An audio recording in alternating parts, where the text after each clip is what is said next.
Hello, Provo City. I am Superintendent Dow from the Provo City School District, and today is Monday, October 7th. I hope all of you had a fantastic weekend. You cannot beat this weather. Hopefully you got to go out and see the leaves changing. It has been a beautiful time of year. I know some of you really like it when it gets a little bit cooler, but I'm also going to embrace that it's been a little bit warmer because I know once it gets cold, I'm going to be wishing for this warm weather. Just want to let you know that we do have a board meeting tomorrow, October 8th. Our study session is at 5 o'clock p.m. in Boardroom 1 here at the district office. And our business meeting, which does allow for public input, is at 7 o'clock p.m. in the Professional Development Center, also here in the district office. We are going to be looking at first readings of our cell phone policy. This is after we have received the survey data. The school board did talk about it in their all-day board meeting. Got some feedback from our students at Student Advisory Council. And we have now gone and made some of those adjustments to the policy. And so we would love to have your feedback on that. So once that policy is discussed in board meeting on Tuesday, it goes onto our website on Wednesday morning, and then there is a place where you can review draft policies, and it will allow you to submit any feedback that you have about that policy there. So I would encourage you to read that update and then to provide any feedback. The board will then send it to policy committee, which will make adjustments to it, and it would go for a final adoption in November. Please realize that this policy would not go into effect when and if it is adopted until second semester, so that will be after the Christmas break. And we will be messaging out what that looks like, but we want to make sure that we have ample time for feedback. We also have some parents and some teachers that have stepped up and are helping us with a cell phone committee this week that will also be reviewing it and providing us with some specific feedback if we need to make some adjustments to that policy.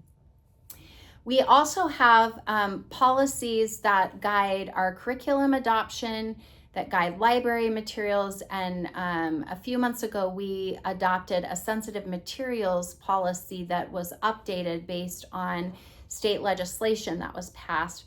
We have now adopted some procedures that are tied specifically to that, and we've made sure that our other policies for curriculum adoption as well as library materials are referencing that sensitive materials policy, because the sensitive materials policy doesn't just apply to library materials. It applies to all curriculum, it applies to assemblies, it applies to guest speakers. All of those pieces are a part of it, and we wanted to make sure that all of that was in alignment with specific procedures. And so the board will be looking at the first drafts of those at their board meeting and then making any adjustments that they need by the later October meeting. Those policies are already in effect. It's more just looking at the procedures and making sure that the policies are referencing one another appropriately. So just wanted to make you aware of that. We will also be finalizing our policy on school closures and boundary changes to align with state law. That will be up for a vote tomorrow. And then also updating our policy, because we have school safety and security specialists, and to make sure that the language and procedures are aligning with House Bill 84, which was an update to earlier school safety legislation. So those are some things to keep in mind. We will also be discussing our all of the data that came out from end of year data from 2024 and identifying areas of excellence where we need to start looking at high performing teams throughout our district and how we can replicate those in other areas so that we're really benefiting and learning from one another, but also looking at those areas where we need to improve and what our recommendations are moving forward. So just wanted you to be aware of that, and that that data, while it's also available on the Data Gateway, we're also going to make it available through Board Docs, which is where you can find the board agendas And then once you're on that agenda, each agenda item will often have attachments tied to it, so you can preview that information there.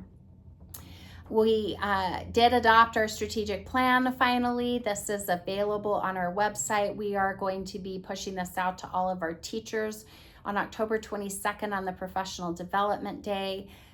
You will start to see different pieces of marketing that begin to happen in different ways in which we're educating our public through podcasts, through these weekly video casts. And so today I just want to highlight the first piece of this strategic plan, which is really important to all of us, and it's our mission, which is to welcome, educate, and inspire. And I think if we think about that, that really is the root of what we're trying to do, then that really does guide a lot of decision making. Granted, we have a lot of priorities and specific goals that are tied to that, but you'll start to see that being very prevalent in the way in which we message things as a district. And next time in the video cast, I'll talk more about our vision statement and how that aligns with our core values and how those core values then align with the mission, because all of this is coming together to really guide what it is that we are hoping to accomplish to become a destination district. We want this to be a welcoming environment for every single student, but we also want it to be a place where students are achieving their goals academically, and that we're setting students up for the next piece of success in their lives, whatever that transition might be. I also want to make you aware that we have had some incidents at some of our schools of some really blatant racist remarks and things that have happened that have been directed towards students of color.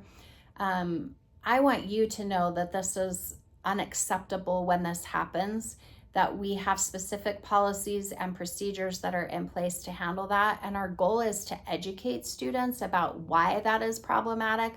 But ultimately, students and adults, for that matter, need to recognize that there is no place for that kind of language in our schools, and that we need to take a firm stand against that as a community.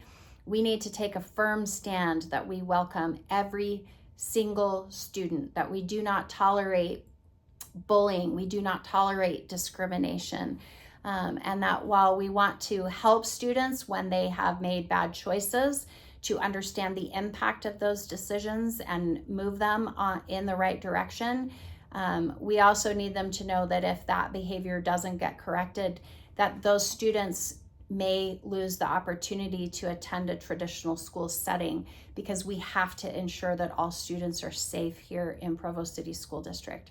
So we are going to be rolling out, especially at schools where we have seen the rise in this, some opportunities for our social workers and our teachers to be supporting students with what this means and how we make sure that we're not engaging in language that is offensive, derogatory, denigrating to any group of individuals, and working through that as a community. And that we really need to come together and ensure that all students are feeling great about being at our wonderful schools here in Provo City School District. So more to come with that. I appreciate parents who have reached out, who want to be part of the solution, who want to help us to ensure that we are doing good things by our students and really engaging in the work that needs to take place so that we can have some significant guarantees that our students are not going to be subject to that kind of denigration within our school settings. So more to come on that. Individual schools may have reached out to those communities if there have been specific instances. We really appreciate your support and having conversations with your children about how we are trying to create a kind environment and one that is accepting of all of us, regardless of what our backgrounds are, and that we appreciate that diversity and really respect and can treat one another with dignity. That's really the bottom line here, and that goes along with a person's political views, their religious views, their ethnic background, their racial background. Everyone who's coming together needs to know that in Provo City School District, we are a safe community for everyone, and that that we need to make it a priority, that we understand the impact of our decisions, and that we need to correct those and make it right, and commit that we are not going to engage in those behaviors or in those actions. And we really need our parents' support in that process. So we hope that you will partner with us as we help create a better community for all students, and for our parents and for our community members. Really appreciate those of you that reached out, and give thanks to our custodians. It was Custodian Appreciation Day last week. I was able to, on the podcast, interview Jeannie Pratt. She is the head custodian at Wasatch Elementary. It's a real treat to interview her and to be with her. What you see are these adults that make such a difference in our students' lives. And just every single person in a school can have such an incredible impact on a child's life. And just so grateful that we have so many great people in our district to do that. So with that, I want to wish all of you a fantastic week. Take care now. Bye.